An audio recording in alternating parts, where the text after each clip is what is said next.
Sud Radio, midi 14h, Alexis Poulain sans réserve. C'est parce que je suis un néophyte et donc je suis bien obligé d'apprendre ce métier. Moi j'aime bien les cordons bleus là. Avec du menu enfant. Je suis là. Oh merde, deuxième fois putain. Burger King. Burger King. Ah bah il est dans le costume. Il y a eu un peu de mélange dans mes pages. Oui, peut-être. Mais enfin, François Bayrou, ça n'est pas possible. Est-ce que vous vous rendez compte que vous avez, devant les Français, proposé un texte au vote? C'est Bourdin qui parle, là. Oui. C'est Bourdin qui parle. Et on parle cordon bleu et Burger King. Non, c'est l'heure de la pause déjeuner. C'est Poulain sans réserve. On est ensemble jusqu'à 14h sur Sud Radio. On va parler bien sûr de l'audition plus sérieusement de François Bayrou devant la commission d'enquête pour ce qu'il s'est passé à Betaram avec notre invité Arnaud Gallet. On va parler également de cette réunion pour le cessez-le-feu en Ukraine. Va-t-elle avoir lieu et avec qui et comment et quoi en Turquie avec Alexandre Delval, géopolitologue, auteur de Vers un choc global. Et puis à 13h, nous recevrons Étienne Campion, journaliste à Marianne, auteur du Président toxique aux éditions Robert Laffont, pour revenir sur la prestation de mardi soir, bien sûr, d'Emmanuel Macron sur TF1, mais aussi sur cette fin de mandat, 2 ans encore.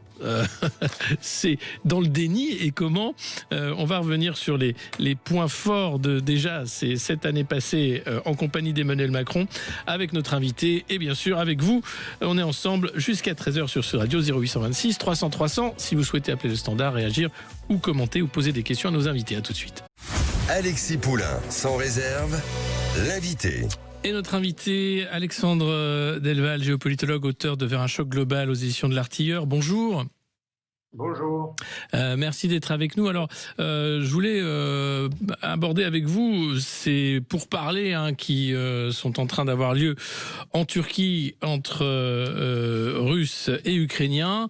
Que sait-on en fait des délégations qui sont présentes et de l'avancée de ces discussions ? Eh bien, ce que l'on sait, c'est que on va pas faire grand-chose d'autre qu'un échange de prisonniers. On va parler surtout des échanges de prisonniers et aussi c'est une prise de contact en quelque sorte préalable qui n'est pas inutile entre différentes délégations pour préparer quelque chose de plus sérieux. Mais autour de cette première réunion, on a surtout vu un jeu de poker et une tentative de 3 grands leaders pour essayer de ramener à eux la chose et de piéger l'autre, de le mettre en porte-à-faux. L'autre n'a pas, par exemple, Poutine lance l'idée, Zelensky récupère la balle au bond et utilise l'ultimatum européen avec des sanctions soi-disant destinées à détruire la Russie économiquement si la Russie ne fait pas un cessez-le-feu de 30 jours sans condition. Poutine dit dans ce cas-là, je ne viens pas, c'est aussi simple que ça. Trump lui-même dit s'il ne vient pas, je ne viens pas. Poutine dit si Trump ne vient pas, je ne viens pas. Et Trump vole au secours de Poutine, même s'il n'en avait pas vraiment besoin, en disant le cessez-le-feu, on le veut bien, mais il n'est pas une condition sine qua non et rien ne se passera si je ne le rencontre pas directement. Sous-entendu, je ne vais quand même pas laisser aux Européens l'initiative de faire mieux dans la paix par la force que moi, avec leur ultimatum et leurs sanctions.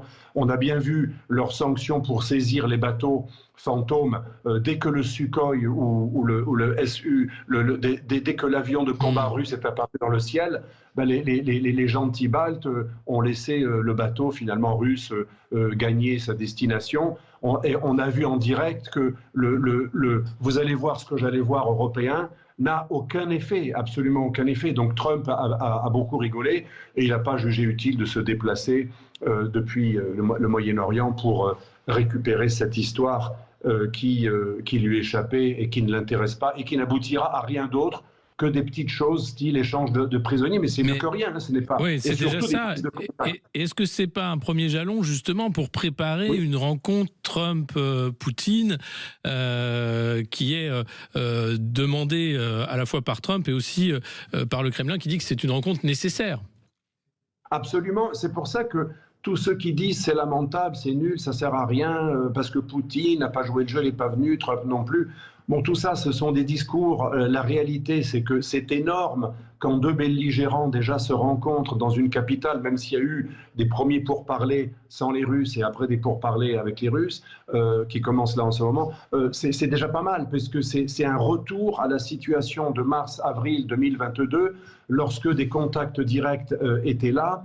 On avait un plan qui a failli être adopté, que tout le monde connaît l'histoire, hein, Boris Johnson l'a fait capoter, ensuite l'OTAN et les Américains, et on a promis aux Ukrainiens de ne pas signer, en échange de les aider jusqu'au bout, jusqu'à la chute du régime de Poutine. Et en fait, on a menti aux Ukrainiens, parce qu'on leur a donné toujours assez pour tuer pas mal de Russes, mais jamais assez pour gagner vraiment.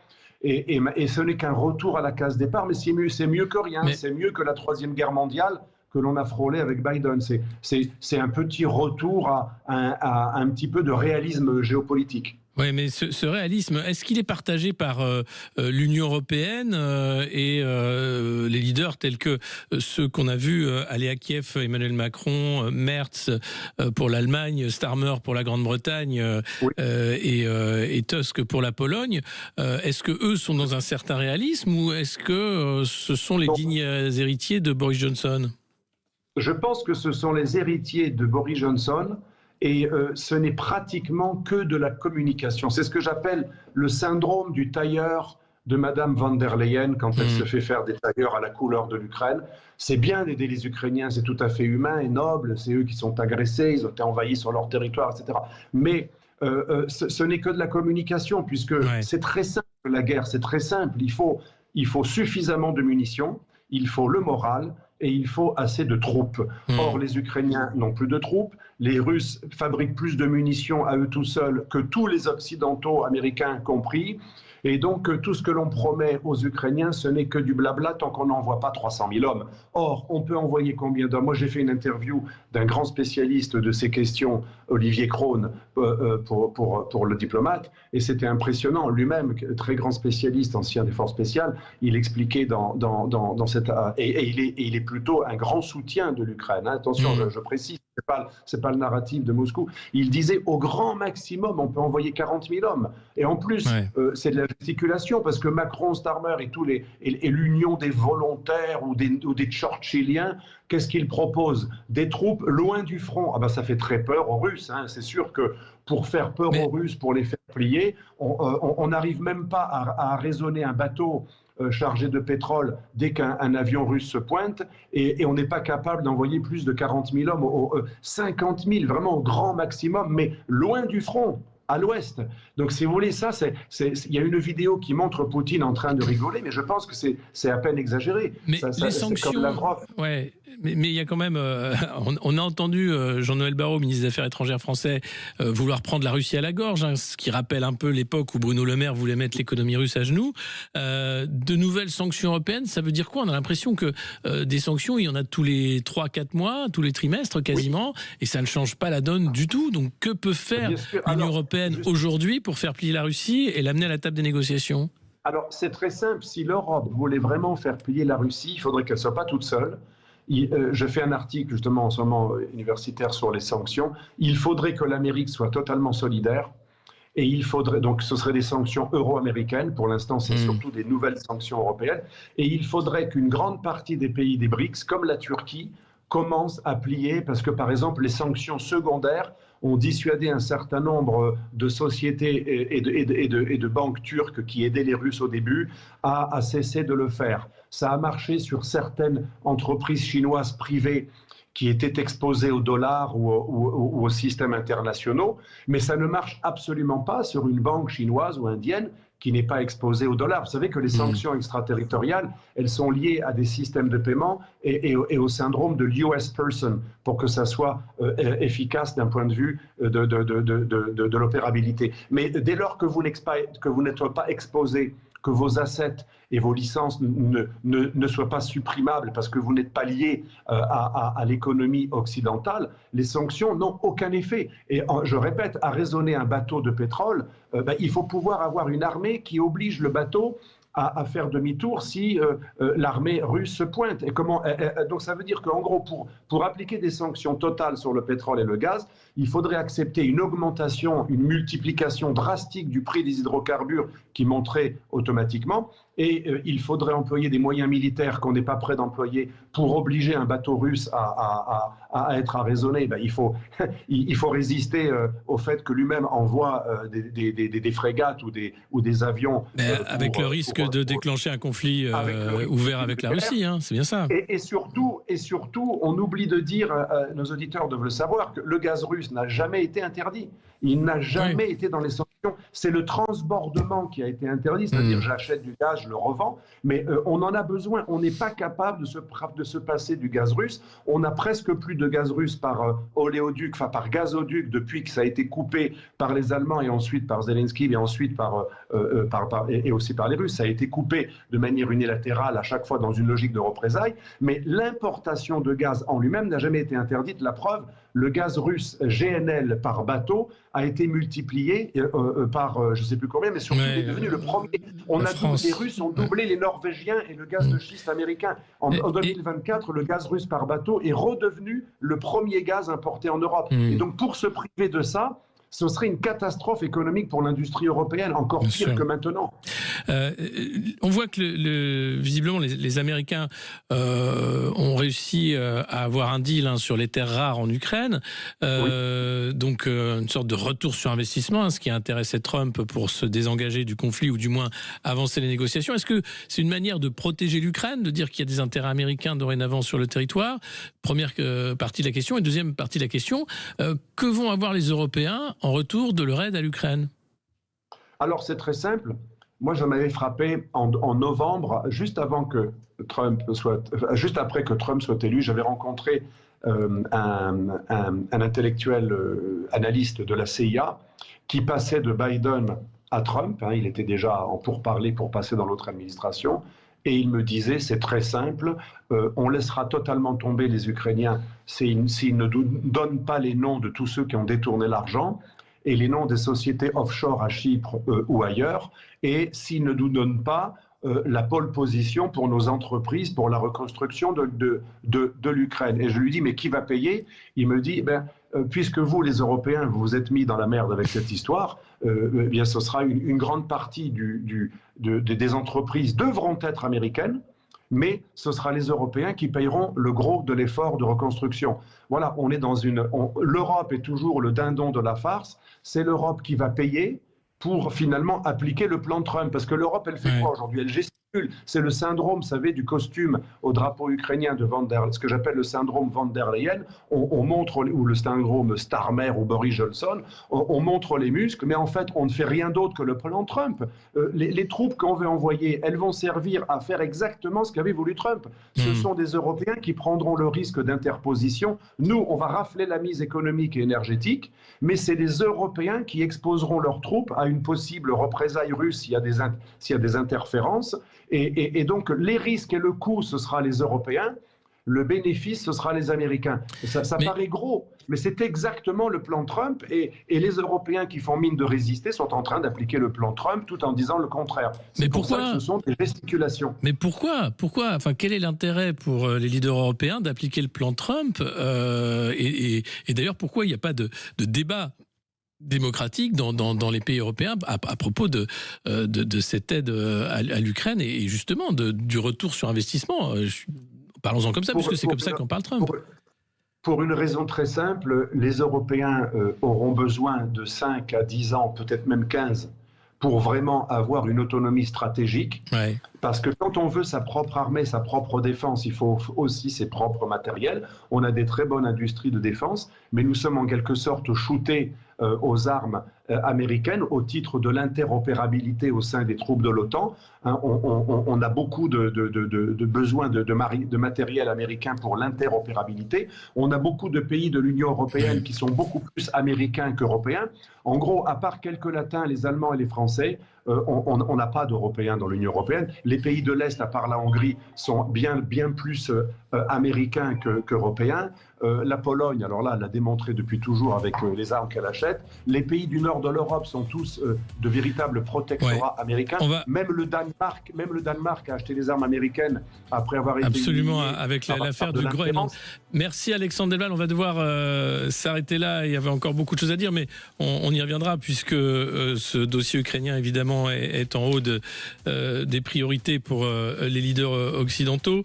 Merci d'avoir répondu à nos questions. Je rappelle Alexandre Delval, géopolitologue, auteur de Vers un choc global aux éditions de l'Artilleur. On va marquer une courte pause et se retrouver dans un instant pour parler de ces responsables de crypto-monnaies qui se font enlever et de la mexicanisation en France. À tout de suite sur Sud Radio. Alexis Poulain, sans réserve, l'édito.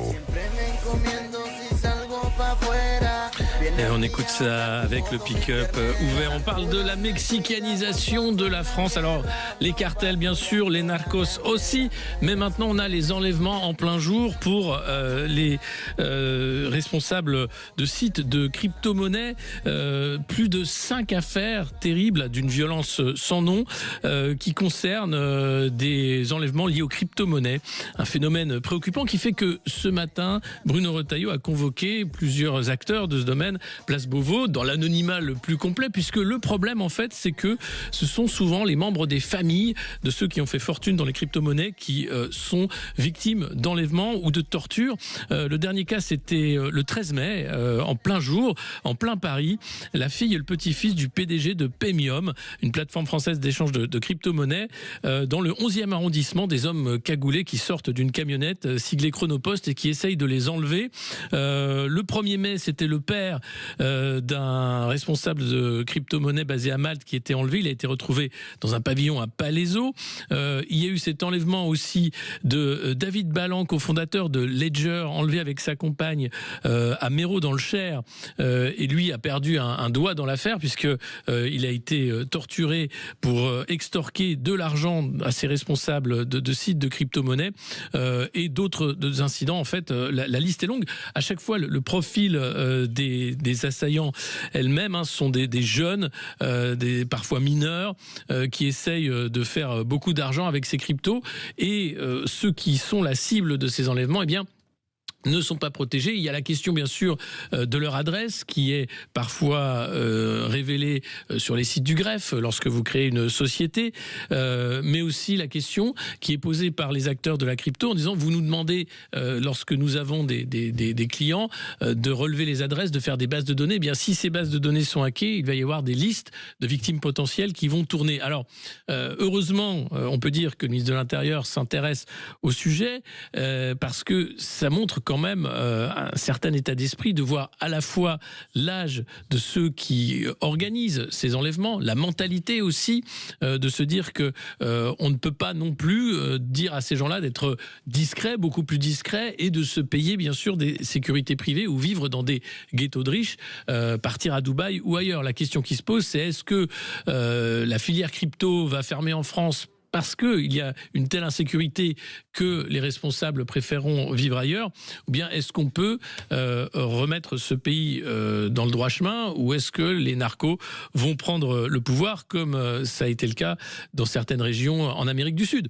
Voilà, c'est quand même assez tragique. On n'a pas encore les résultats de cette réunion ce matin à Place Beauvau au ministère de l'Intérieur, mais on espère qu'il y aura des annonces plus tard dans la journée sur la façon dont l'État et les services publics vont s'intéresser à ce sujet.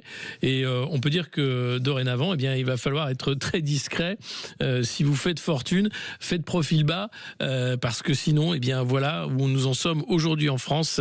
La richesse numérique attire cette criminalité de plus en plus violente, sans limite, et c'est assez calamiteux. Alexis Poulain, sans réserve, l'invité. Et on parlait de choses calamiteuses, on va parler un autre moment assez calamiteux. C'était l'audition de François Bayrou devant la commission d'enquête sur les violences à Bétharram. C'était cette semaine, là encore. Avec nous, Arnaud Gallet, auteur de J'étais un enfant aux éditions Flammarion et ancienne victime également de pédocriminalité. Bonjour Arnaud Gallet. Bonjour. Merci d'être avec nous. Alors, qu'est-ce que vous avez pensé de cette audition de François Bayrou où on a vu un Premier ministre essayer de noyer le poisson finalement et attaquer une commission d'enquête plutôt que d'essayer de faire le jour sur ce qui s'est réellement passé à Betaram, avec maintenant plus de 200 plaintes de la part de l'association des anciennes des victimes de Betaram. Écoutez, pour tout vous dire, il m'a fallu 2 jours pour me remettre. En fait, sincèrement, j'étais sidéré. Moi, en fait, j'ai regardé les 5 heures d'audition, j'ai essayé de les réécouter un peu le soir, etc. Enfin, j'ai été sidéré par plusieurs choses. Un, effectivement, vous l'avez dit, il y a une remise en question quand même du Premier ministre. Quand même, alors certes, on peut comprendre qu'il a attaqué. Après, on rappellera que François Bayrou n'est pas la victime, d'accord. Les victimes, ce sont bien celles de Betaram dont vous parlez, ça c'est important. Donc on se dit ok, très bien.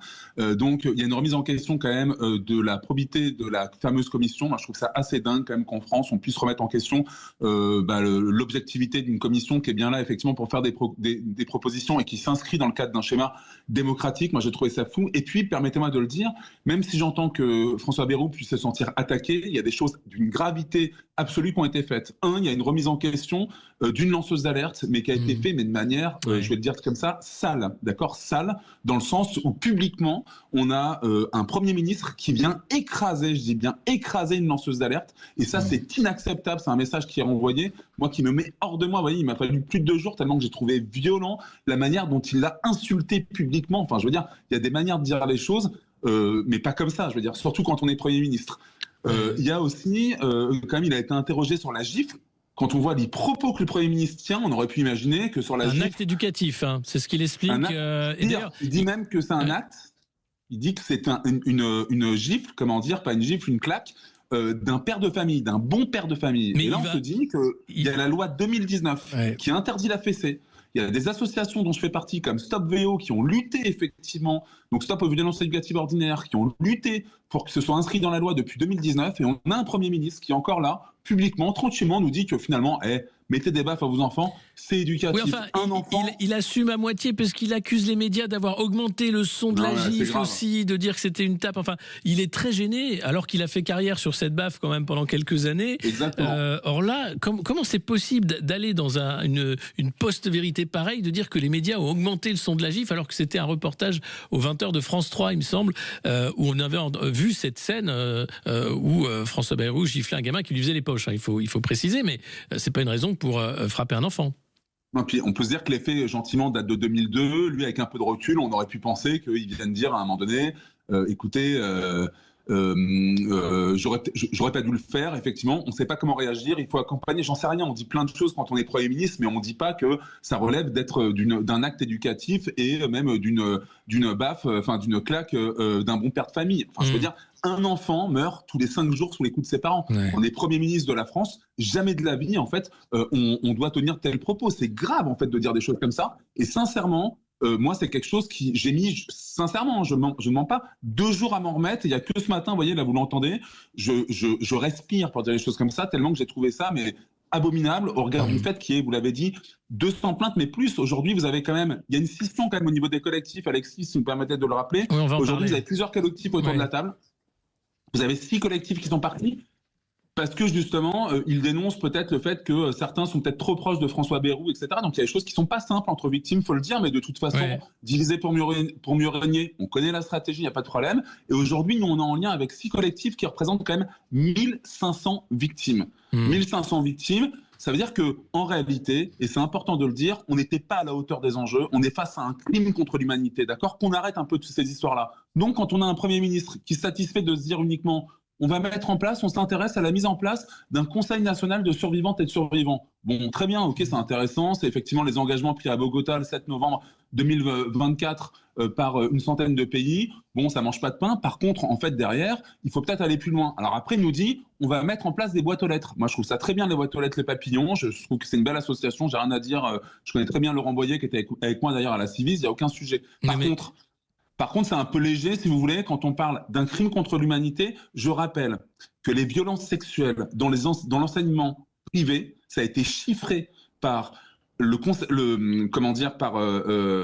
commission indépendante sur les abus sexuels dans l'Église. Ce sont 108 000 enfants 108 000 enfants qui ont été victimes de violences sexuelles. Donc, c'est pas avec des boîtes aux lettres et avec un simple conseil national, une commission de plus qu'on va résoudre ça. Enfin, moi ce qui m'a choqué aussi, c'est de voir, alors évidemment, dans cette audition, François Bayrou commence par parler des victimes, hein, et ensuite, on voit un déroulé pour essayer de lui se sortir du pétrin parce qu'il a menti à l'Assemblée nationale. Hein, pas lors de cette audition sous serment. Il faudra écouter les 5h30 pour voir s'il y a eu des mensonges.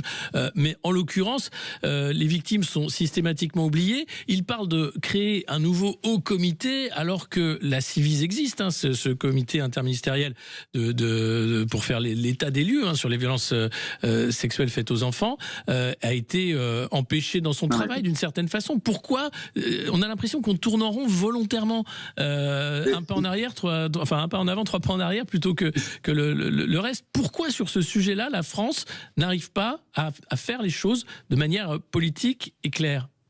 Parce que la France refuse, je vais vous dire de manière très claire, refuse de reconnaître que c'est un crime contre l'humanité et que l'État français, en fait, est directement mêlé, d'accord? Et pour être clair, nous, on a été reçus au niveau de l'Élysée. Aujourd'hui, on fait un appel aussi, et je le dis à monsieur François Bayrou et à Matignon, recevez-nous, parlons réellement de justice transitionnelle avec 4 piliers. Un pilier vérité, très simple, commission vérité, vous mettez des moyens d'enquête, d'accord? On fait la vérité sur ce qui s'est passé. Pas une histoire politicienne où on ne sait pas trop, etc. Vous savez, à la suite de l'audition de François Bayrou, vous avez une victime qui s'appelle Eric, donc victime à Bétarame, qui a dit, mais moi, j'en ai parlé à la femme de François Bayrou quand elle faisait la catéchèse. Et on fait quoi de ce truc-là? C'est un menteur. En fait, tout le monde ment dans cette histoire, sauf François Bayrou. Enfin, c'est hallucinant. C'est ça. Deuxième pilier, si je peux me permettre, justice, important quand même. On aurait pu parler de justice, mais vraie justice, donc avec une vraie réflexion derrière, et une justice qui doit condamner également les bourreaux et leurs complices, qu'on arrête avec ces histoires, et qu'on soit en capacité au bout d'un moment de faire avancer les choses, imprescriptibilité, allongement des délais de prescription en matière de dénonciation. Troisième élément fondamental qu'il ne faut pas oublier, réparation avec un vrai fonds de notation où les institutions coupables doivent abonder dans ce fonds-là et indemniser les victimes, et pas elles-mêmes. Vous savez, aujourd'hui, la commission Bétarame a créé, la congrégation de Bétarame a créé sa propre commission. On marche sur la tête dans ce pays. On a des institutions qui ont fait des centaines et des centaines de victimes. Il y en a 200 qui déposent plainte, mais combien n'ont pas déposé plainte et qui aujourd'hui peuvent se permettre de faire leur propre commission pour réparer les fautes qu'elles ont elles-mêmes commises. C'est ça la justice en France. On n'est pas bien, franchement. Et 4e élément, si vous permettez de le dire, très simple, prévention. C'est-à-dire qu'on évite que ça se remette en place et prise en compte de la parole des victimes. Et donc là, effectivement, on a le Conseil national qui se dessine, donc ça c'est la dernière truc, mais surtout avec une réalité départementale. Parce que vous savez, la réalité nationale, hein, vous connaissez vous aussi, on a des lois, alors c'est bien, super, on consulte des victimes, c'est génial, il n'y a pas de problème, je trouve ça super. Par contre, très souvent, on se rend compte de quoi? Que les lois ne sont pas appliquées sur le terrain. On se rend compte aussi qu'on n'est pas victime de la même manière à Paris, donc c'est encore une fois le microcosme parisien qu'on connaît bien, que je sais pas, vous voyez, j'étais dernièrement en Martinique, je vais aller prochainement en Guyane, etc. Et on n'est pas victime de la même manière. Donc qu'on arrête avec ces usines à gaz, qu'on fasse du pragmatique, que les gens se retrouvent dedans, qu'on pense à tout le monde et qu'on arrête un peu de nous bassiner. C'est un crime contre l'humanité et qu'on doit répondre à la hauteur des enjeux. Et moi aujourd'hui, je vous dis, après 48 heures évidemment, à avoir pris un état de sidération absolue en me disant mais c'est hyper violent ce qui s'est passé. Vous l'entendez, nous sommes de plus en plus déterminés et croyez-moi, vous allez le voir prochainement, Move Enfant va s'activer en fait sur le territoire national parce que ça c'est inacceptable et c'est un crachat supplémentaire au visage des victimes et c'est pas à la hauteur des enjeux. Quand on est Premier ministre de la France, on se doit au bout d'un moment d'être respectueux des victimes et surtout de ce qu'elles ont enduré et on se doit aussi de penser à celles et ceux qui ne sont pas là. Vous voyez? Et je pense que ça c'est important et moi j'ai une pensée notamment pour toutes les victimes, que ce soit à Riomont et ailleurs, qui aujourd'hui sont là et je peux vous assurer les 6 collectifs de victimes dont je vous ai parlé tout à l'heure, dont les victimes de Riomont, ont mis en place un communiqué de presse dans lequel elles dénoncent. Elles disent bien, mais en fait, mettre en place une éternelle commission, c'est encore une fois ne pas vouloir résoudre le problème. C'est ça. Donc, évidemment, les personnes ont soif de justice. Surtout que la Ciivise avait fait le travail, déjà, en grande partie. C'est ça qui est étonnant. Il y avait plus de 100 propositions qui étaient cohérentes. Il suffisait de simplement les faire rentrer dans la loi. Ça n'a pas été fait, malheureusement. Et on se retrouve avec encore l'idée d'un nouveau haut conseil, une commission, je ne sais quoi. C'est vraiment assez important. On va marquer une courte pause et se retrouver avec vous, Arnaud Gallet. 0826 300 300 si vous souhaitez réagir. Posez vos questions. À tout de suite. Sud Radio, midi 14h, Alexis Poulain, sans réserve. Et on se retrouve avec notre invité Arnaud Gallet, président de Move Enfant et auteur du livre J'étais un enfant aux éditions Flammarion. On parlait de cette audition de François Bayrou devant la commission d'enquête avec les co-rapporteurs Violette Spilbout et Paul Vanier. Finalement, très peu de choses sont sorties de cette audition de François Bayrou. Est-ce qu'il y a quand même des choses positives dans la parole du Premier ministre ou dans au moins ce que va amener cette commission d'enquête? Moi, je pense que ce qui est positif, déjà, c'est qu'il y a une commission d'enquête. Moi, je trouve ça très bien. C'est-à-dire qu'à un moment donné, il fallait qu'il y ait... C'est une première étape de vérité. Donc, c'est très bien. Après, il faut poursuivre derrière. Donc, moi, je trouve ça très bien qu'il y ait cette commission d'enquête. Et c'est pour ça que je trouve ça grave que le Premier ministre vienne, dans le cadre de son audition, remettre en question l'objectivité de cette commission d'enquête, alors même qu'on voit bien que les deux députés que vous avez cités sont quand même de bords politiques différents, et même certains sont quand même, une est quand même plutôt proche de François Bayrou, qui elle-même vient s'interroger sur la manière dont François Bayrou lui-même se positionne. Bon, c'est ça en fait qui est déplorable. Après, la commission d'enquête, moi je trouve ça très positif, on verra bien effectivement ce qui ressortira, mais je vais vous dire l'enjeu, vous l'avez dit vous-même tout à l'heure, on a eu 82 préconisations au niveau de la CIVI, d'accord. Une seule a été suivie, c'est un spot. Aujourd'hui, ce qui est présenté par François Bayrou, et ce qui est très bien, parce que ça répond certes aux engagements qui a été pris par la France, encore une fois, avec 100 pays, le 7 novembre dernier au niveau de Bogota, donc cette fameuse commission nationale de survivantes et de survivants, mais je vais vous dire, ça faisait pas partie des 82 préconisations de la Civis. Donc, une fois de plus, on enterre le travail qui a été fait par 33 000 personnes qui ont témoigné au niveau de la Civis, alors même que c'était le président de la République qui avait mis en place cette commission. Et on a un Premier ministre qui découvre, moi je trouve ça hallucinant. On est dans un truc, on a un Premier ministre qui dit que mettre une gifle, encore une fois, à un enfant, finalement c'est normal, il n'y a pas de problème. La loi de 2019, on la balaye, on s'en moque. De toute façon, c'est un droit à la correction. Rappelez-vous, ça a été fait récemment, ça a été jugé par un juge dans l'Est de la France. Donc, on a le Premier ministre maintenant qui autorise ce genre de truc. Enfin, moi, je trouve ça hallucinant. Ouais. Et puis derrière, on fait abstraction de ce qu'on dit 33 000 personnes. Je veux dire, bon sang, on a 33 000 personnes qui ont parlé, on a des préconisations qui ont été faites, et on a une nouvelle préconisation qui apparaît, donc on balaye, qu'en fait, on se dit juste, la priorité maintenant, ce ne sont pas les 82 préconisations, c'est une nouvelle. Moi, je trouve ça très bien, parce que je me dis, effectivement, ça peut aller dans le bon sens. Je doute de la pertinence, si vous voulez, dans le sens où si derrière, il n'y a pas d'autres actions qui sont mises en place, bah, ça fait une éternelle commission, et d'où la réserve que je n'ai pas uniquement moi, mais que d'autres, effectivement, ont. Et notamment, je le rappelle, il y avait à la base 8 collectifs autour de la table. Il y en a 6 qui sont sortis du jeu. Et il ne reste plus qu'aujourd'hui 2 collectifs, dont le collectif de Betaram avec Alain Esquer. Bah moi, je pense qu'il faut effectivement s'interroger sur ce qui se passe aujourd'hui. Et je rappelle que les 6 collectifs qui sont sortis représentent 1500 victimes. D'accord ? Et justement, enfin, bref. Cette affaire de collectif, celui mené par Alain Esquer, donc il y a des doutes sur une proximité quand même avec François Bayrou, puisqu'il y a des élus du conseil municipal de Pau, proches de François Bayrou, qui font partie du collectif. Est-ce qu'il s'agit là encore d'une sorte de manipulation politique de la part de François Bayrou, d'avoir un collectif qui roule pour lui, divisé pour mieux régner? Comment sur un sujet pareil on peut politiser les choses? Moi, je pense que oui, il y a le diviser pour mieux régner. Moi, je ne remets pas du tout en question ni l'intégrité d'Alain Esquer, ni celle d'Alexandre Pérez, etc., que j'ai eu l'occasion et le plaisir de rencontrer. Par contre, je pense qu'il y a des jeux politiques. On l'a bien vu, en fait, que François Bayrou nous l'a bien montré au moment de son audition, quand même, que c'était quelqu'un qui savait, quand il le voulait, préparer certaines choses. Bon, bah moi je doute, si vous voulez, et je trouve ça terrible, parce que derrière, je le redis tout à l'heure, j'ai utilisé des mots forts, et c'est pas moi d'ailleurs qui les ai utilisés au passage, je parlais de crimes contre l'humanité, c'est Jean-Pierre Massias, qui est le professeur d'université, professeur en droit public, qui a pris l'initiative d'en parler le 15 mars dernier, vous savez quand? Au moment où il y avait la mise en place de la commission de réparation pour Betaram, où il a pris la présidence. Donc on parle de crimes contre l'humanité, et derrière, en fait, on a ce type de mécanisme qui se met en place, mais on est dans l'indigne, en fait. On continue, en fait, c'est une peine supplémentaire qui est infligée aux victimes, et moi je trouve ça insupportable, et je trouve que c'est même éreintant, et donc ça veut dire qu'on fait quoi en fait? On cherche quoi? Il y a déjà suffisamment de victimes. Rappelez-vous, il y a quand même une victime sur 2 qui fait une tentative de suicide. Mais les gens, en fait, sont dans une souffrance absolue. On attend quoi dans ce pays? Qu'il y ait quelqu'un qui rentre à un endroit, qui s'immole, etc., comme ça s'est passé dans d'autres pays? C'est ça ce qu'on attend? On attend quelque chose de grave? Mais il va se passer quelque chose de grave à un moment donné. Moi, j'alerte par rapport à ça. Les mécanismes mis en place, l'irresponsabilité aujourd'hui, alors qu'on parle d'actes, mais qui sont abominables, fait qu'au bout d'un moment, il faut qu'on arrête en fait ce truc. Ça va mal se finir. On le dit depuis quand même un petit moment. Et on a l'impression de nous d'être reçus. Vous savez, on a été reçus. Donc là, dernièrement à l'Élysée, c'est très bien, c'est assez sympa. Mais moi, si vous voulez, je m'ai fait. Vous savez, moi, je suis pas dans les courbettes, les machins, etc. Moi, ce que je veux, ce sont des actions. Moi, quand on me dit, on va essayer de voir, moi, je dis, faites et après on voit. Le problème, c'est qu'aujourd'hui, il n'y a pas beaucoup d'actions, il ne se passe rien. Par contre, le verbe politique, passer 5 heures à être auditionné et remettre en question tout le monde, y compris une lanceuse d'alerte, aller la piétiner, aller cracher sur la commission, etc., ça, on sait faire, il n'y a pas de problème.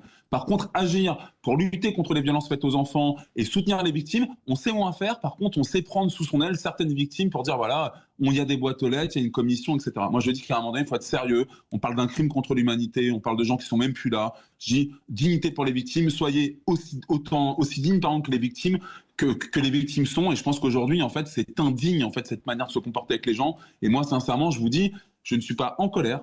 Je suis déterminé, et je dis même, nous sommes déterminés avec Move Enfants, puisque nous sommes aujourd'hui en lien, et je vais plus loin. On oublie des choses, Alexis, si je peux me permettre de le dire. Il y a dernièrement, sur France 5, vous avez eu un documentaire qui est d'actualité, on n'en parle pas assez. La réalité, c'est pas uniquement dans l'Hexagone. La réalité, c'est aussi les Outre-mer. Vous avez eu un documentaire qui est sorti, qui a parlé des homes en Guyane. Je ne sais pas si vous savez ce que c'est. Les homes en Guyane, ce sont des lieux où on a déporté 2000 enfants nègres-marrons et amérindiens dans des établissements avec des curés. Les gamins, vous en doutez bien, ont été violés, agressés physiquement, humiliés, machin, tout ce que vous voulez, etc. Et tenez-vous bien, ce sont des lieux qui ont fermé en novembre 2023. Voilà ce qui se passe en France, en fait, aujourd'hui, et qui doit être résolu. Ce sont des crimes contre l'humanité. Là, je parle bien de déportation, et je pèse mes mots. Je vous invite à regarder le documentaire sur France 5, qui est toujours en replay, qui est un truc, mais abominable. Et aujourd'hui, quand on amène ça, et qui est rattaché un peu, c'est la même logique que Betaram, sauf que là, en fait, comme c'est la géographie guyanaise, vous savez, avec des territoires qui sont immenses, et ben donc on s'est dit, allez, on déplace des populations quand même, c'est dans leur intérêt, c'est leur bien. La France, franchement, faut qu'on arrête un peu avec ce truc-là, faut qu'on soit à la hauteur des enjeux, c'est un crime contre l'humanité, agissez, et arrêtez un peu... Vous savez, ce sont les sévices après-vente. C'est ce qu'a titré le canard enchaîné. C'est exactement ça, sévices après-vente. D'ailleurs, François Bayrou avait fait un lapsus pendant son audition. Il parlait de sévices civiques plutôt que de sévices physiques. C'est peut-être ça, le sévice civique, de ne pas légiférer et d'avoir une nouvelle violence sur les victimes. Il y a quand même des choses qui avancent. La Ciivise a fait avancer les choses. Cette commission d'enquête va faire avancer les choses. Peut-être ça n'avance pas assez vite, mais la prise de conscience, on peut dire maintenant qu'elle est réelle et qu'elle dépasse le cadre associatif des victimes. La société française a pris quand même conscience de l'ampleur du problème, non ? Ben moi, je pense que si vous voulez, tant que c'est pas bordé politiquement, c'est-à-dire que tant qu'on n'est pas à la hauteur des enjeux, tant que l'État et la justice ne prennent pas leur part, en réalité, moi, je pense pas qu'on avance tant que ça. Il y a une prise de conscience, vous avez raison, mais il y a un clivage aussi. Vous savez, dernièrement, j'ai été interviewé sur une autre radio, peu importe. J'ai osé dire que, vu qu'Emmanuel Macron n'avait pas réagi en 2021, quand on lui avait dit qu'il y avait eu 330 000 victimes de pédocriminalité dans l'Église en 70 ans, 108 000 dans les établissements privés, j'avais dit que c'était une faute lourde du président de la République. Je me suis pris derrière un harcèlement au niveau des réseaux. Bon, harcèlement, en même temps, ça m'a pas vraiment touché, mais j'ai eu au moins, je sais pas, 1000 messages d'insultes, de haine, etc. Pourquoi ? Parce que c'est pas bordé. Parce que, bon sang, il faut reconnaître 108 000 enfants victimes de violences sexuelles dans des établissements privés, c'est quoi si c'est un crime contre l'humanité ? Ça fait 4 enfants par jour pendant 70 ans. Enfin, je sais pas, vous appelez ça comment ? On appelle ça quoi ? Un jeu d'enfant, un touche-touche. C'est quoi l'histoire en fait ? Il y a un caractère systémique qui est assez terrible quand même de voir la façon. Bien sûr. Et puis encore une fois, avec des conséquences quand même, les conséquences psychotraumatiques sur les victimes. Enfin, sincèrement, on a des gens. Je rappelle qu'au niveau de la Ciivise, 33 000 personnes ont témoigné, 70% des personnes nous ont dit avoir eu un parcours de précarité. Enfin, je veux dire, c'est des conséquences sur la vie qu'on peut même pas imaginer. Je parle même pas des conséquences physiques, psychologiques, etc. Enfin, sincèrement. Et on a à côté de ça des personnes qui se livrent en fait à ce type d'exercice-là. Ils en sont là, franchement. Mais moi, je trouve ça scandaleux, je trouve ça grave. Et je dis que c'est une faute lourde. Encore une fois, elle était pour Emmanuel Macron, elle est aujourd'hui, à mon sens, pour François Bayrou. Agissez, arrêtez un peu, nous, ces effets de manche politiques, politiciens, etc. Quel spectacle ça renvoie, en fait, mais ça nourrit le complotisme, en fait, ce genre de choses. On se dit, au bout d'un moment, c'est ça, en fait, nos politiques aujourd'hui. Mais bon sang, quand même, on est en République. La France, c'est une grande République. La France, elle doit être à la hauteur des enjeux comme elle a su l'être à certains moments. Et là, aujourd'hui, mais elle se noie, en fait, dans quelque chose qui est nauséabond, qui est de l'immonde, face à un crime contre l'humanité dont elle a été responsable. Il est temps, en fait, qu'on répare ça et qu'on protège les enfants. Est-ce qu'il y a des pays qui sont à la hauteur? Parce que, bon, là, on dit la France, ça n'avance pas. Mais est-ce qu'il y a des pays exemplaires en matière de lutte contre les violences faites aux enfants? Écoutez, l'Australie, par exemple, l'Australie, 2019, 150 auditions publiques sur des questions de violences sexuelles dans l'Église. Ok, ça veut dire que eux, ils se sont dit au bout d'un moment, alors il faut du temps pour que ça agisse, mais au moins ils ont rendu les choses publiques. En France, ils n'ont pas mis en place des commissions mises en place par les congrégations elles-mêmes. Ils ont dit quoi aussi? Puisque l'Église n'a pas d'existence en fait juridique, eh ben on leur impose en fait un statut associatif. Vous voyez ce que je veux dire? Il y a des gens qui ont agi, qui se sont dit au bout d'un moment, en fait, le fait que on ait un régime un peu d'impunité, de toute puissance en fait d'une organisation, c'est pas possible. Et c'est valable en fait pour d'autres choses. Ils ont mis en place aussi un suivi. Alors c'est sûr ce que vous mettez en place en 2019, bon bah vous n'allez pas forcément récolter ce que vous avez semé tout de suite. Néanmoins, vous renvoyez un message fort. Aujourd'hui en France, quel message on renvoie si ce n'est non tout le monde ment, etc. Y compris la lanceuse d'alerte, c'est une menteuse, etc. Vous imaginez ce que ça renvoie quand même? Ça veut dire que potentiellement, on nous dit, mais pardon du terme, fermez-la. C'est ce que nous a dit en fait François Bayrou. Fermez-la à tout jamais. Je découvre, parlez, mais pas trop. Et si vous parlez trop, ben moi-même, en tant que Premier ministre, je vous fais taire. Et c'est exactement ce qui s'est passé, puisque finalement, tout le monde ment à part lui. Et lui-même, rappelez-vous, c'est incroyable. François Bayrou ne lit pas la presse. On sait bien, je veux dire, personne ne lit. Surtout quand on est Premier ministre. Non mais on se fout du monde dans ce pays. Il ne lit pas Mediapart, c'est une hygiène personnelle. C'est une hygiène personnelle. En plus, je trouve ça un peu insultant quand même pour la profession journalistique. Oui, mais c'est passé. Enfin, je trouve que cette audition est passée quand même assez bien compte tenu des folies qu'a pu sortir François Bayrou sans être pris ni par les co-rapporteurs ni ensuite par la presse. Mais oui, mais parce que c'est un ring. Si vous voulez, si vous me permettez l'analyse, c'était un ring entre deux hommes. On a oublié d'ailleurs, on a voulu mettre un peu de silencieux. Vous voyez, les deux femmes qui sont exceptionnelles. Qui étaient dans la commission, donc la présidente et la co-rapporteuse. Mais je vais vous dire, c'était un ring, donc ça veut dire qu'on compte les points. Donc certains, moi je l'ai vu, j'étais après sur d'autres antennes, on se dit ah ouais, il n'a pas été si mal dans ses réponses. C'est ça, c'est ce que j'ai lu, c'était un peu voilà, la société du spectacle, malheureusement, là où il n'est pas question de spectacle, mais de souffrance. Merci beaucoup Arnaud Gallet d'avoir été avec nous pour revenir sur cette audition de François Bayrou. On continuera bien sûr de parler de Betterham, puisque les conclusions de la commission d'enquête sont attendues d'ici quelques semaines. On va marquer une courte pause pour l'info et puis se retrouver à 13h avec notre invité qui sera là, Étienne Campion, journaliste à Marianne, auteur du Président toxique aux éditions Robert Laffont. À tout de suite sur Sud Radio. Poulain, sans réserve. Et on se retrouve pour cette deuxième partie d'émission pour parler avec Étienne Campion, journaliste à Marianne et auteur du Président toxique aux éditions Robert Laffont, pour parler du Président toxique. Bonjour. Bonjour, merci pour l'invitation. Merci d'être avec nous. Alors, pourquoi un livre sur la toxicité d'Emmanuel Macron et pourquoi ce terme toxique? Alors, le terme interpelle, j'ai eu pas mal l'occasion de m'en expliquer. Je le refais, c'est normal, c'est le jeu. Et d'ailleurs, en fait, c'est pas juste un terme pour attirer le chaland, c'est vraiment pour entrer dans la complexité du personnage. Il est trivial, ce terme. C'est vrai que normalement, on l'emploie pas pour un président. Il y a quelque chose d'assez oxymorique. On l'emploie pour des personnalités, qu'il s'agisse d'amis,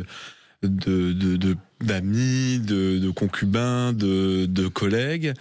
Effectivement, pour distinguer de la personne méchante. La personne méchante, c'est simple, elle est méchante au début, elle est méchante à la fin, elle est méchante au milieu. La personne toxique, elle a deux faces. Elle a une face lumineuse et une face plus sombre. On s'est habitué et acclimaté à sa face lumineuse, donc on est plus vulnérable à elle quand se montre sa face plus sombre. Pourquoi ? Parce qu'on reste empreint du souvenir de sa face lumineuse. Et j'essaie d'expliquer ça assez schématiquement, mais en gros, l'idée c'est qu'Emmanuel Macron, on le connaissait séducteur. Je suis pas le premier à expliquer que c'est un grand séducteur. Ça a déjà été documenté. Oui. Depuis qu'il est entré en politique, on le sait.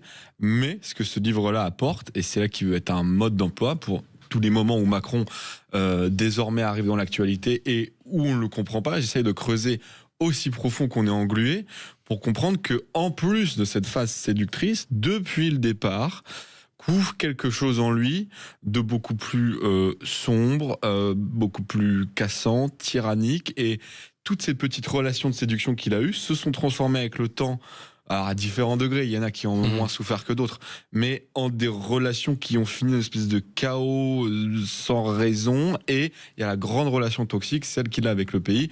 Ouais. Et voilà, du coup... En fait, vous faites un parallèle entre les deux, les relations qu'il a pu avoir de manière sociale. En fait, il y a la petite politique et la grande. Ouais. Souvent, on dit oui, non, mais il y a les choix politiques sont pris dans une logique rationnelle, c'est la haute politique. Ils seraient pris, on imagine des gens en train de faire des grands plans sur une carte très rationnelle. Non, les politiques sont toujours le reflet de leur personnalité pour le meilleur et pour le pire. Pour le meilleur, je sais pas moi, De Gaulle qui sauve la France en 40. Pour le meilleur, des grands chefs d'État, etc. Et pour le pire aussi, quand leur personnalité, depuis toujours, parce que ce qu'il y a chez Macron, c'est que je fais des liens entre le jeune Macron enfant, ado, et celui d'aujourd'hui. Donc, dans la toxicité, il y a plusieurs sous-dimensions. Il y a l'ultra-séduction, le manque d'empathie, la capacité à mentir sans aucun problème, l'incapacité du coup à ressentir le désarroi des gens, etc., etc.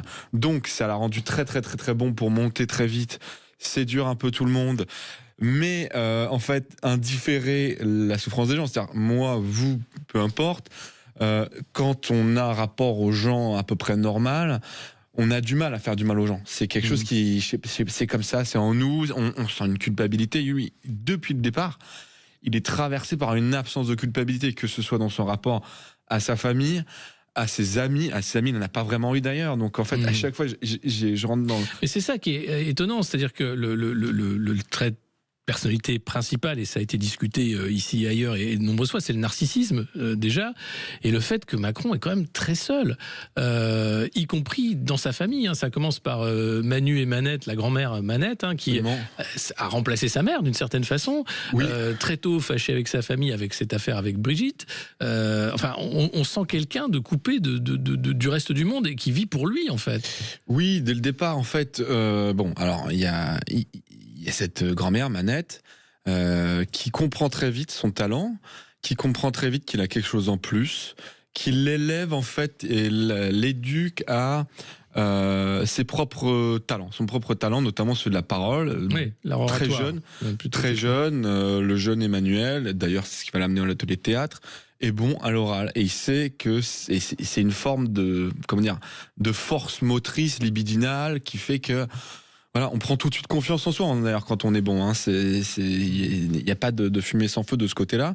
Et elle comprend, enfin, lui en tout cas, joue la grand-mère contre les parents et la fratrie. Il n'a aucun problème à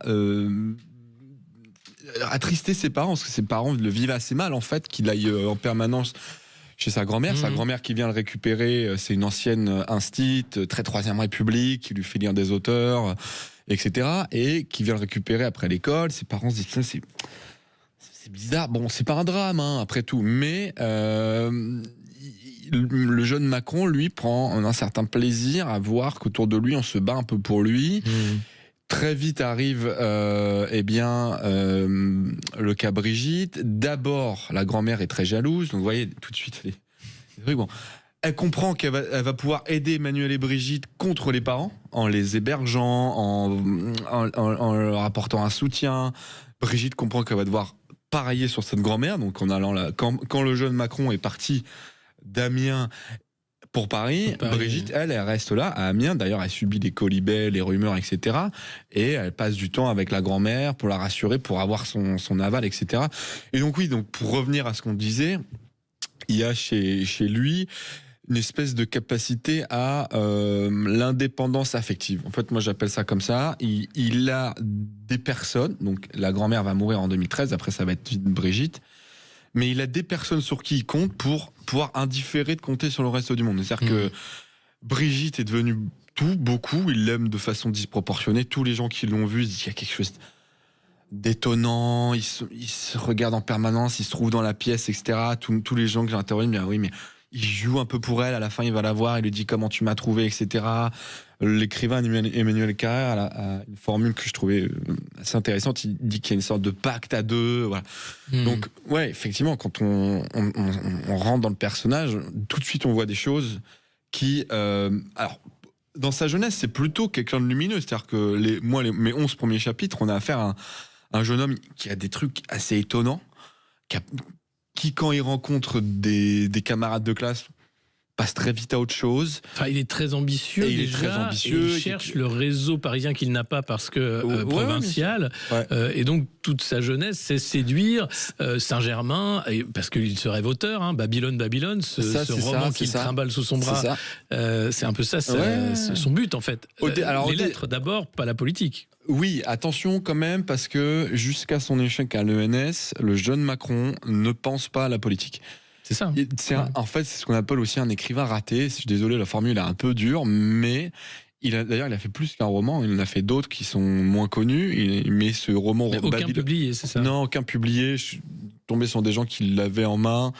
J'ai tout fait pour avoir quelques pages. J'ai pas réussi. Il est pas terrible, ce roman. C'est un roman... Vous avez lu des pages de... Alors, on m'a raconté deux pages, mais j'ai pas pu lire le livre, mais j'aurais adoré.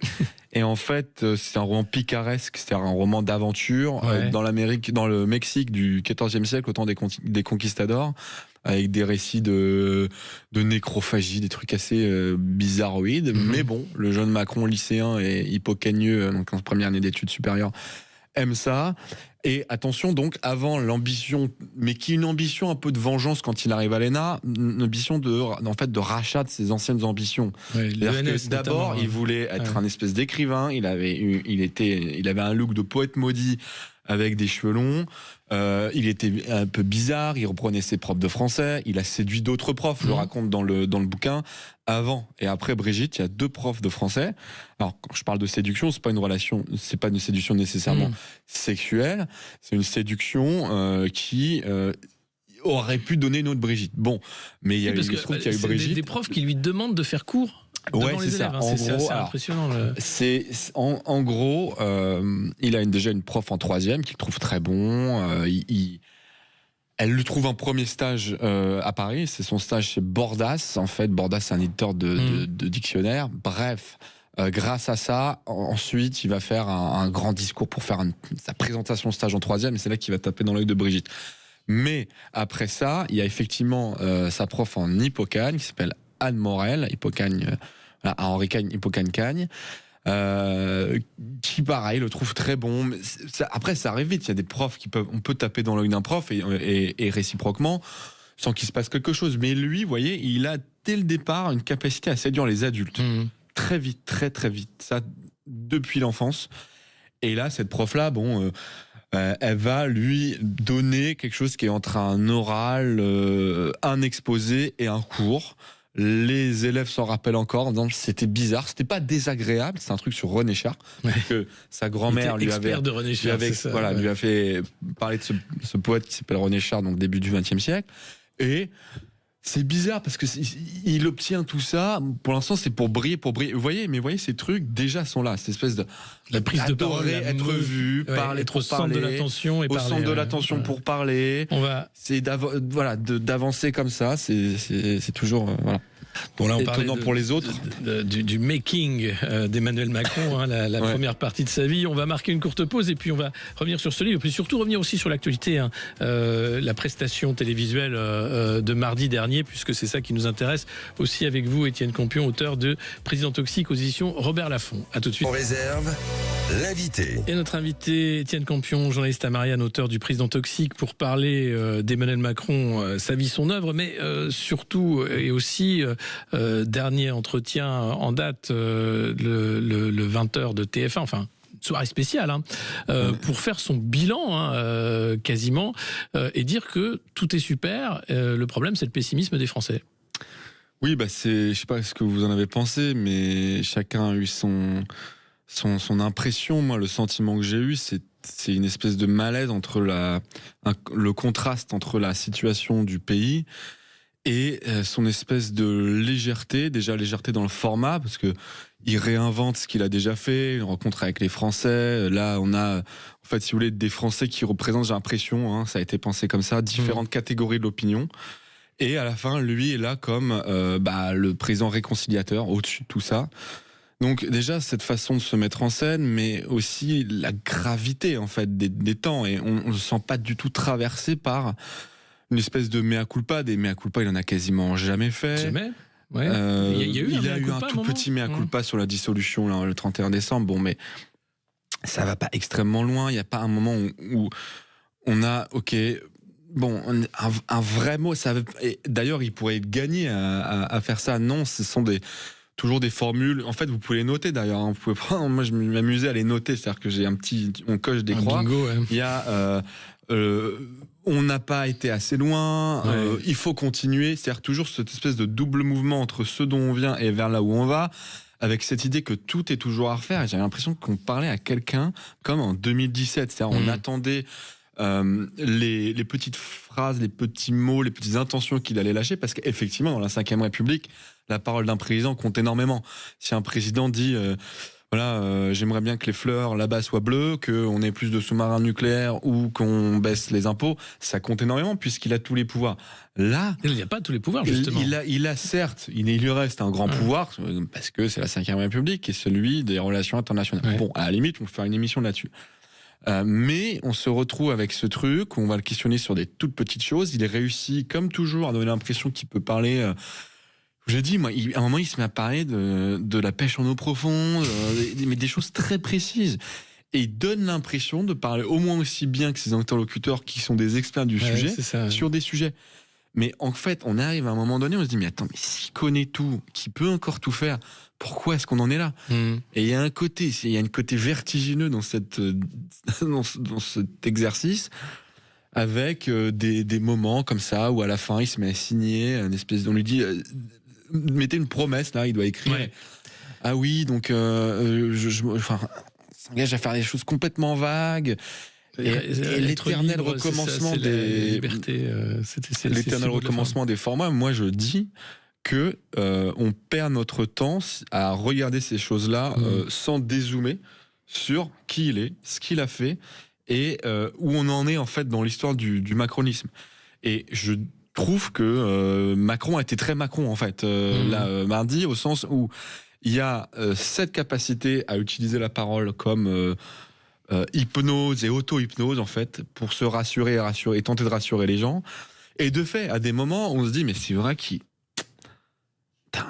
est pas mauvais sur les sujets. Il y a des moments même en prenant beaucoup de recul avec beaucoup d'esprit critique, on dit il arrive à rebondir et tout, mais à chaque fois chez Macron, ce recours à la parole comme effet performatif, c'est-à-dire je parle et puisque je parle, je me remets en scène, est vide, dénué de sens. Rappelez-vous, il y avait le grand débat quand il parlait jusqu'à 3h30 avec les intellectuels. Il y avait le lancement aussi du grand débat mais avec les maires là, à Grand Boucteroule, 6h, etc. Il y a des rencontres de Saint-Denis où là, il veut impressionner un petit comité, donc il se dit allez, je vais ramener tous les chefs politiques, donc c'est pas filmé. Ouais.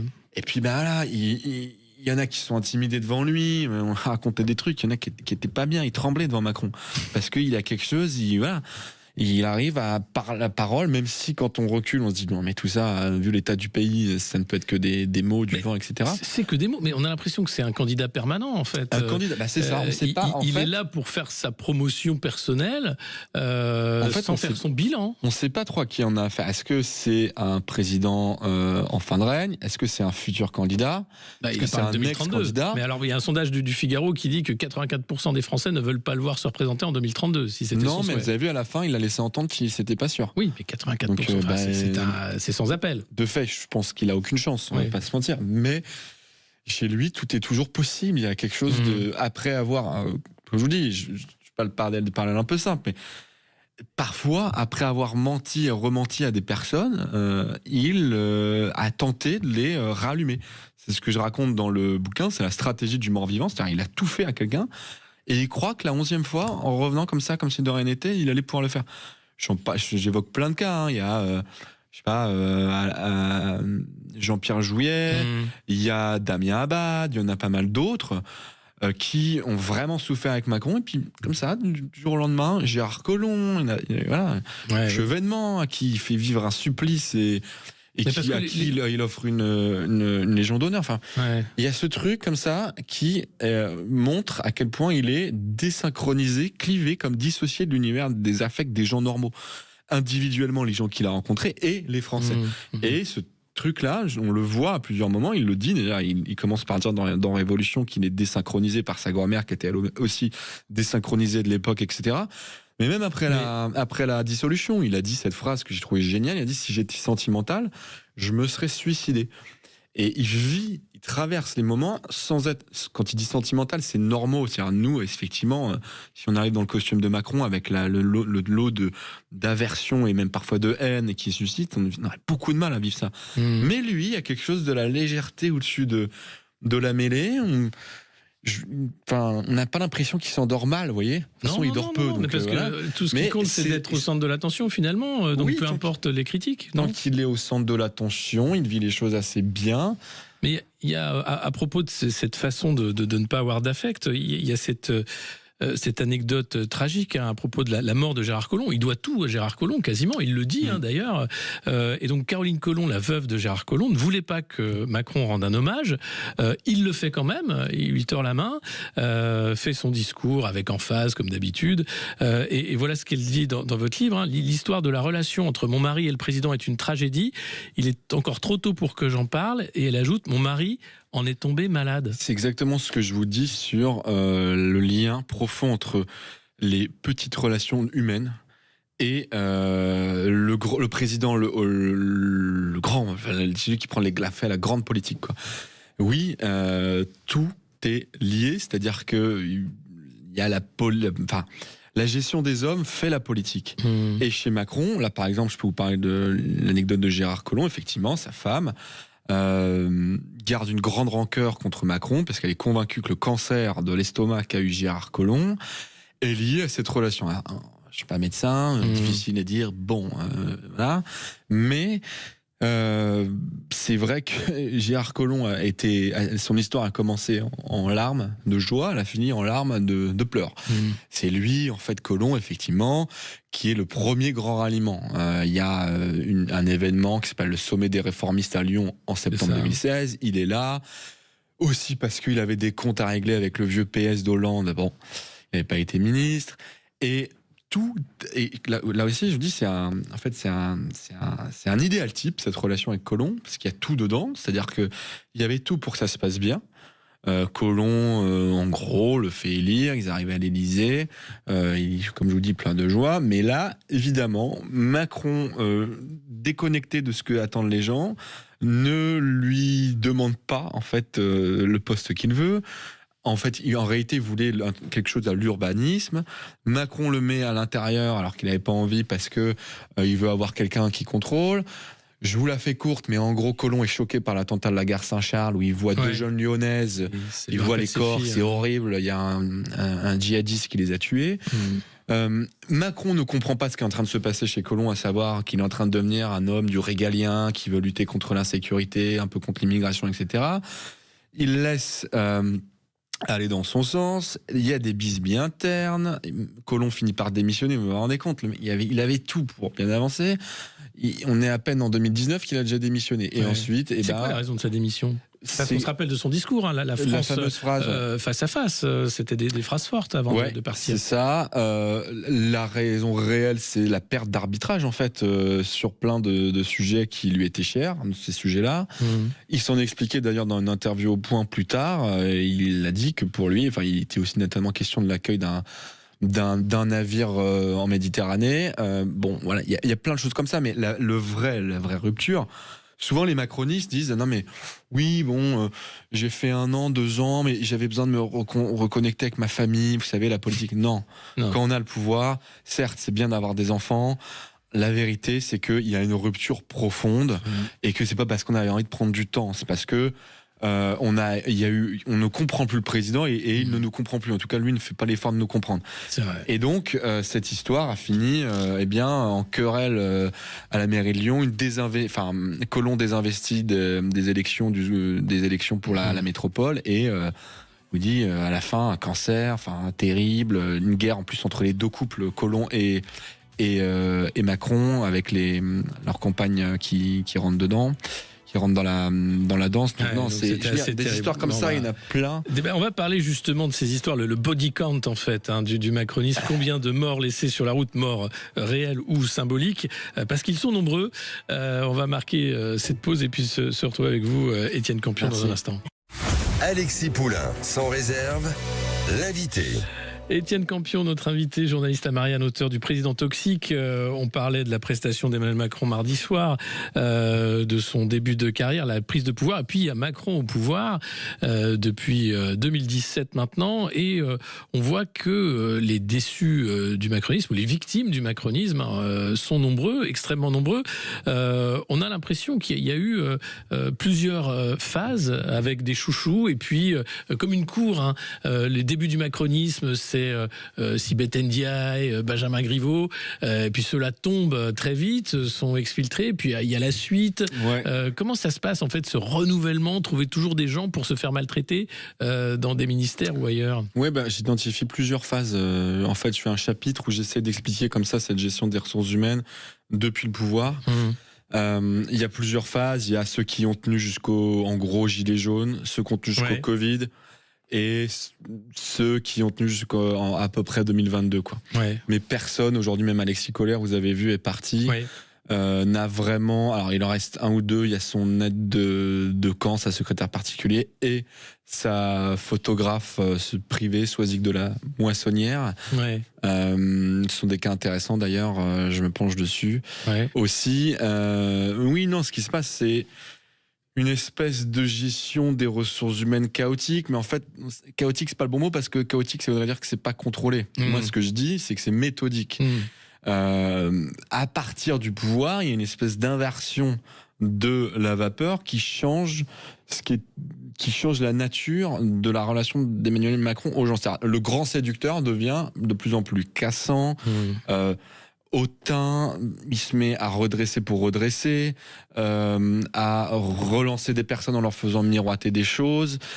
Et aujourd'hui, c'est vrai que dans Paris, la politique, c'est souvent comme ça. C'est-à-dire, vous prenez le sarkozysme et le hollandisme, en gros, vous avez des gens, des déçus qui traînent leur spleen dans Paris. Mais là, il y a quelque chose de très particulier dans la mesure où ce sont pas des gens qui sont partis parce qu'ils ont perdu, je sais pas moi, il y a eu des tournants idéologiques qui leur ont pas correspondu, etc. C'est des gens qui ont été là, qui ont fait le macronisme et qui se sont retrouvés très vite expurgés par la force, pas centrifuge, mais centripète, c'est-à-dire des forces il a méthodiquement écarté le personnel politique autour de lui pour se retrouver seul.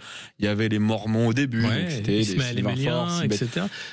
On peut ne pas les aimer. Moi, je suis pas macroniste, donc ces gens-là, ils sont sur une ligne social-démocrate un peu progressiste à la Obama. Bon. Mais au moins, ils avaient l'envie de construire. Ils voulaient, ils étaient loyaux.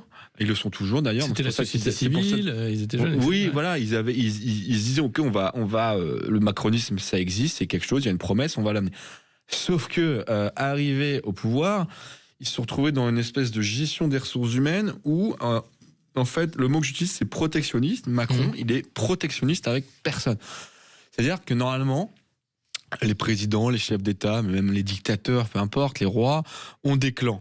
Les clans, c'est utile en politique, ça sert à se protéger. On fait pas ça pour les beaux yeux des gens, on les fait parce que ça permet d'avoir des fusibles, parce que ça permet de jouer différents sons de cloche, en fait, entre, par exemple, je sais pas, une aile droite, une aile gauche, etc.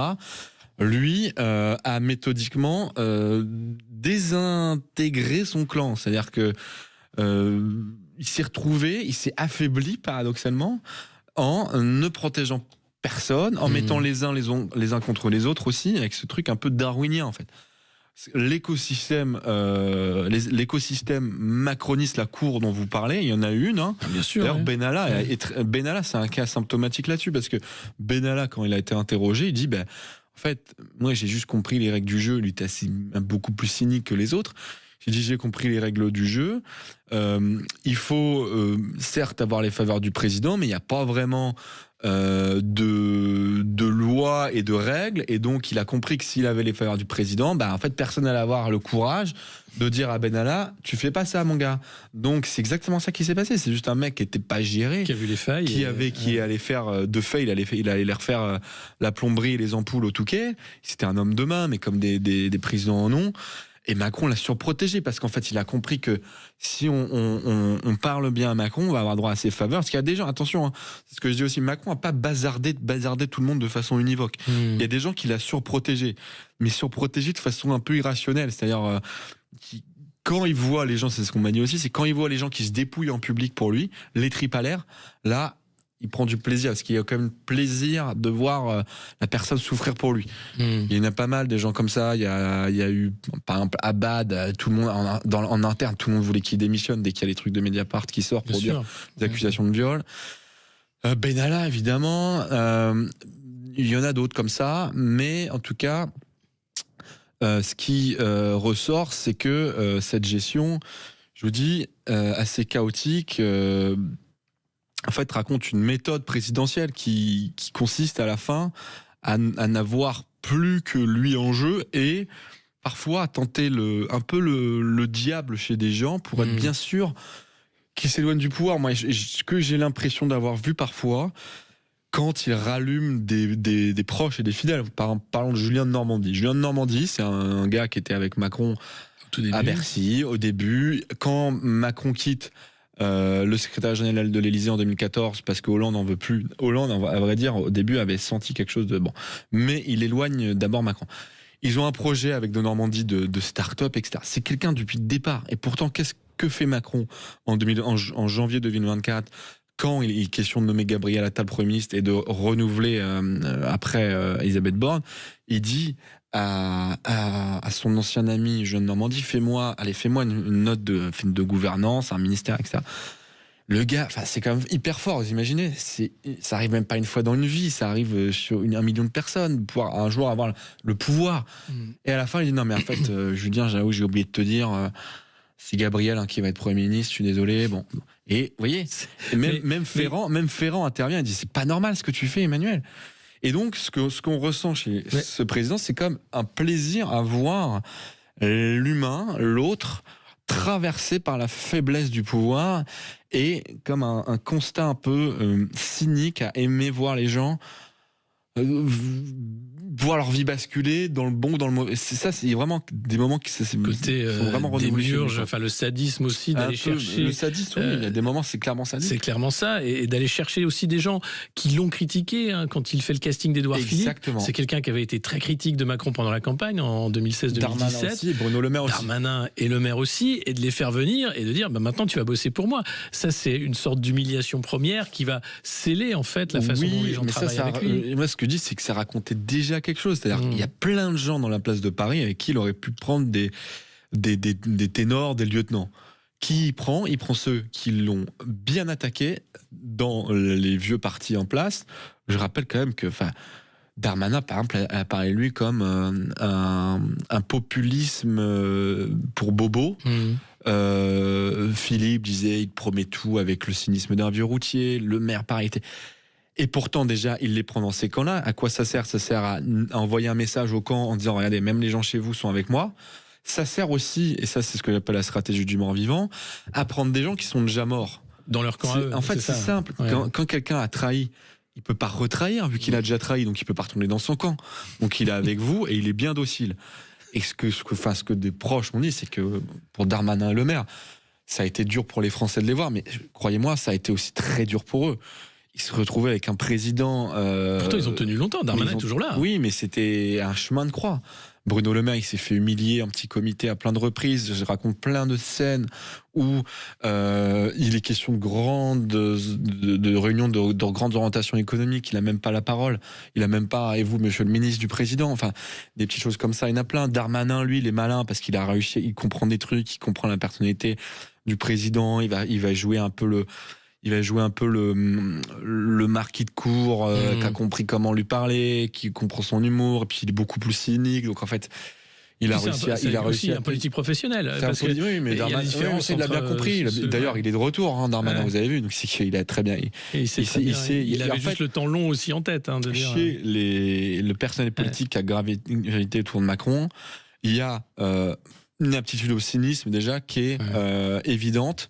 Ceux qui sont pas cyniques, il y en a plein, ils sont partis tôt. Vous les voyez aujourd'hui, vous dites non, moi je pouvais pas. Tout le monde n'est pas la force de cynisme de politique. Il y en a un quand même qui est très discret et qui est là depuis le début, c'est Le Cornu, ministre des Armées. Alors il est là, même s'il il a jamais. En fait, il est monté doucement. Lui, c'est vrai, je raconte son parcours. Il a une sorte de zèle, mais assumé. C'est-à-dire que c'est ce qu'on fait en Macronie de plus symptomatique pour réussir. C'est-à-dire, en fait, je fais un chapitre, c'est quoi la recette pour de la longévité en Macronie. Et c'est vrai que Le Cornu, alors déjà quand il a son poste au ministère des Affaires étrangères, il a bien fait comprendre à Macron, t'inquiète pas, je serai juste un super ambassadeur, en gros un super diplomate. Mais c'est vrai, parce que être ministre des Affaires étrangères sur Macron, en fait, c'est comme faire le café, ça sert à rien. Il est président. Déjà que le président. Jean-Noël Barrot est quand même très actif. Oui, il est actif, mais là, c'est parce qu'il y a aussi. Il y a beaucoup de fronts partout. Parce qu'il y a oui, mais Macron peut pas. Il est actif, mais Barrot, c'est aussi un macroniste. Comment dire, assumer, revendiquer, plutôt le doigt sur la couture. C'est pas un rebelle. Non, clairement pas. Donc voilà. Et puis non, des cas, en fait, il faut les prendre un par un. Il y a Schiappa aussi, par exemple. Schiappa, on va y revenir, parce qu'il y a de quoi dire, effectivement. Je pourrais tous les faire, mais... on va en faire encore quelques-uns dans cette dernière partie. On va marquer une courte pause et se retrouver dans un instant. Alexis Poulain, sans réserve, l'invité. Et pour terminer cette émission avec Étienne Campion, journaliste à Marianne, auteur du Président toxique aux éditions Robert Laffont, on parlait des victimes, entre guillemets, du macronisme. Vous voulez revenir sur le cas de Marlène Schiappa, qui doit beaucoup à Emmanuel Macron, mais qui à un moment a dit stop, finalement. Oui, Marlène Schiappa, elle a eu cette technique un peu, si je prends des balles pour le président, je serai défendu et je pourrai avancer. Et c'est vrai que ça a marché. C'est-à-dire que rappelez-vous, essayez de vous rappeler de toutes ces fois où en fait Marlène Schiappa est venue avec un aplomb assez fort. Je me rappelle pendant les Gilets jaunes d'ailleurs. Voilà, défendre la méthode présidentielle, c'est un exercice de communicant. Les communicants, ils vous en parlent comme ça, quand vous leur en parlez en off. Voilà, on a une histoire à raconter. On fait des briefs, etc. Si on se mouille, si on fait par balle, si on prend les coups, on va rester. Et Schiappa, pour le coup, ça a plutôt bien marché.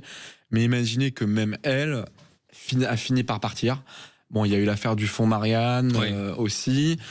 Et là, en fait, ce qu'elle a fait, la partition qu'elle a jouée, c'est moi qui n'y retourne plus, parce qu'on lui a proposé, en tout cas c'était mon info à l'époque, d'y retourner aux législatives de 2024. Elle a dit non, stop.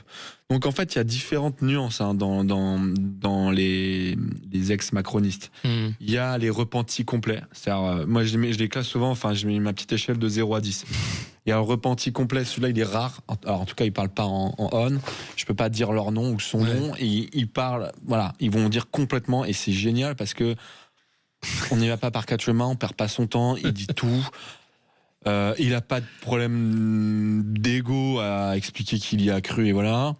Il y a celui qui a un cran en dessous qui dit moi c'est vrai que j'ai découvert quelque chose, je suis pas d'accord avec le président, mais bon, on continue à se parler sur Telegram de temps en temps. Je garde un respect pour lui, etc. Et de fait, comme je vous le disais en antenne, même si Macron a occasionné du tort, déçu, amené sa présidence dans le mur, il a permis des carrières aux gens. C'est-à-dire que quand on faut voir quand même pour les gens, c'est-à-dire que quand on est un politique plus ou moins raté et qu'on devient ministre, et après on émarge dans le privé avec un salaire à 5 chiffres. Donc bon, oui, vous êtes fait rouler dessus, oui, votre nom restera associé à ça, mais ça aurait pu être pire. Regardez Bruno Le Maire, il a fait 3% à la primaire LR en 2016. Il a eu les clés de l'économie pendant 7 ans. Donc on se rappellera de lui comme un marchepied du président qui a beaucoup encaissé. Rappelez-vous la dernière polémique sur laquelle ils se sont quittés sur l'état du budget. Alors lui aussi, un truc que Macron a détesté, c'était ses romans. Macron a envoyé plein de petits offs très très salés. Parce que là aussi, le redressage macronien, il passe par les offs dans la presse, notamment dans le Canard enchaîné, signé l'Élysée, où Macron a dit que il vous met un bon gros taquet. Vous dites, mais c'est mon chef, il me met un taquet. Après, on l'appelle, il fait, qu'est-ce que c'est que ça? Il fait, non, mais c'est pas vrai, faut pas. Vous voyez ce truc-là? Enfin, je veux dire, le recadrage en tête-à-tête, ça aussi, c'est un truc que j'explique chez Macron, n'existe quasiment pas. C'est-à-dire le boss à l'ancienne, en fait, c'est ça. Hein, ouais. Dans mon bureau, ce que tu as dit, c'est une connerie, jeu dans les yeux. Mais bon, tu vas changer, c'est constructif, on passe à autre chose. Ça n'existe quasiment pas. Je cite des exemples où un des petits plaisirs de gourmet du président, c'est en Conseil des ministres, il va critiquer très violemment quelqu'un, sans nécessairement dire son nom d'ailleurs. Et il fait comprendre, voilà, les phrases comme ça à l'emporte-pièce. Et là, tout le monde se regarde. Et pour la personne qui est visée, c'est super dur. Là, j'en citais une. C'était la ministre du Logement, Vargon, qui avait dit faut arrêter avec le modèle des pavillons à la française, etc. Un truc un peu, c'est vrai, un peu méprisant sur les bords pour les gens qui ont un pavillon en France, quoi. Et il dit non, mais qu'on arrête d'emmerder les Français. Vous savez, la phrase de Pompidou, là. C'est comment est-ce qu'on parle comme ça et tout, cette phrase-là, sans la regarder. Vous voyez, cette espèce de remise en place toute mitterrandienne, quoi. Donc voilà, et je disais sur l'échelle de ceux qui ont subi, bon, il y a ceux-là, après il y a ceux qui sont toujours à 3-4, ceux-là vraiment, et vous dites non, mais je conserve un respect pour le président, Philippe Grandjean par exemple, un peu comme ça, c'est le conseil spécial de Macron, c'est un des types qui était là dès 2012, il préconisait à Macron de faire cette ouverture par le centre, il est assez âgé, il est vraiment très macronien. Pendant la dissolution, il lui a envoyé une lettre pour essayer de le retenir le dimanche, ça n'a pas marché. Dernière loi immigration, pareil, il a essayé de le retenir, ça n'a pas marché, mais il continue à professer une espèce de relation respect. Pourquoi pas d'ailleurs, avec le président, pourquoi pas d'ailleurs, mais c'est vrai que voilà, on constate tout un tas de gradients entre les gens qui sont passés par là, et c'est normal, il y a des personnalités différentes, parce qu'en fait, c'est un peu la double peine, c'est-à-dire vous avez déjà vécu quelque chose d'ennuyeux, de pas facile, de déceptif. Si en plus vous venez traîner votre spleen dans Paris, c'est compliqué. Vous passez pour le type qui, le rabat-joie. Il y a quand même quelque chose qui ressort en fait et qui doit être peut-être un avertissement, c'est de dire que parce que Macron n'avait pas de parti qui crée ce mouvement En Marche, il arrive seul au pouvoir avec des équipes qu'il va renouveler au gré de ses envies. Aujourd'hui, en fin de course, il est extrêmement seul. Oui, bien sûr. Mais à part peut-être Brigitte, bon, il reste quelques conseillers quand même dont je parle, qui ont remplacé les premiers, Clément Léonardouzi, Jonathan Guémas, Bruno Roger Petit. Je fais de longs chapitres sur eux. Oui, mais c'est des courtisans, là, c'est autre chose. La longévité, Bruno Roger Petit est entré en tant que courtisan, notamment via des éditos dans son journal. Mais vous voyez, sa longévité raconte quelque chose. Et elle raconte quelque chose, pas pour moi, mais pour les gens qui ont vu ça, ceux qui étaient plein de bonne volonté au départ, et ils voient un type, Karim, qui est très cynique, qui a tout de suite compris les règles du jeu, qui va réussir à parler à l'hémisphère droit du président, parce que Macron arrive, il est centre-gauche, et il comprend, en plus Brigitte est un peu de droite, donc il dit voilà, tu sais, il va falloir t'inscrire dans un héritage, etc. Il donne un nom, les Mormons, à ces fameux Mormons qu'on appelle comme ça, qui d'ailleurs sont très mal à l'aise avec ce nom qu'il leur a donné. Ça veut dire un nom de pisse-froid, en fait, parce que contrairement à lui, eux n'aiment pas la bonne viande, le vin rouge, etc. Voilà, ils se la jouent un peu comme ça. Et il comprend totalement ces règles-là jusqu'à, je vous passe, la dissolution, etc. Il affronte d'autres conseillers à l'intérieur. Il finit par globalement obtenir bien de cause, et il est toujours là. Et pendant la dissolution, il on ne sait pas trop ce qu'il fait. C'est le seul qui dit que la dissolution était une connerie. Était pas une connerie. Ah non, lui, il continue. D'accord. Même en privé, maintenant, tout le monde dit que la dissolution, de toute façon, même sur le moment, tout le monde le dit. Mais lui, non, voilà. Et donc, cette longévité-là est parlante pour tout le monde.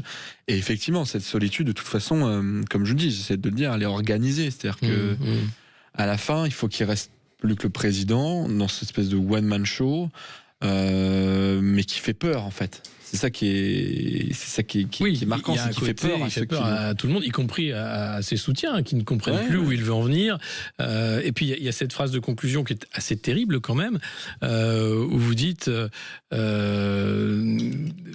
lui était sans doute préférable pour la France comme pour lui-même qu'il ne fût jamais monté sur scène. Oui, c'est un petit un petit clin d'œil à la dernière phrase du très beau livre de Jacques Bainville sur Napoléon, où il dit sauf pour la gloire, etc. Il aurait peut-être mieux valu qu'il n'ait pas existé.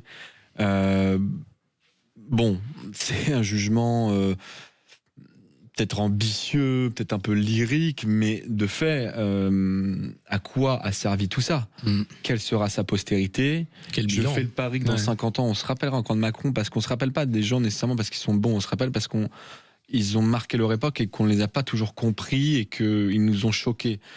Je pense qu'on se rappellera de lui comme ça. Et effectivement, pour répondre à votre question, quelle trace il va laisser sur son nom, quelle trace il va laisser sur ce qu'il a fait. Oui, il a eu le pouvoir. Ça l'obsède, hein. Ça c'est quelque chose. Ça l'obsède, certes. Oui, il a pris beaucoup de plaisir. Il a une vie folle. Je veux dire, il a traversé le monde, il a rencontré un tas de personnes, il a vécu des moments extrêmement forts, mais à quoi bon quand on voit l'état du pays, quand on voit... C'est pour ça que je dis que parfois il y a dans l'histoire des moments un peu insensés comme ça, et je crois que même pour lui, pour la trace qu'il laissera sur le nom Macron, je suis pas certain. Ce sera pas forcément positif, effectivement. Voilà, c'est extrêmement judicieux. Merci beaucoup Étienne Campion, journaliste à Marianne, d'être venu sur ce président toxique, hein, c'est le titre de votre livre aux éditions Robert Laffont. Et puis nous on va se quitter, mais sur Sud Radio vous retrouvez Brigitte Lahaie qui va parler justement des luttes de pouvoir dans le couple. Alors de Brigitte ou Emmanuel, qui a le pouvoir ? Ça c'est une autre question, mais on n'y répondra pas aujourd'hui, mais peut-être prochainement. Ah oui.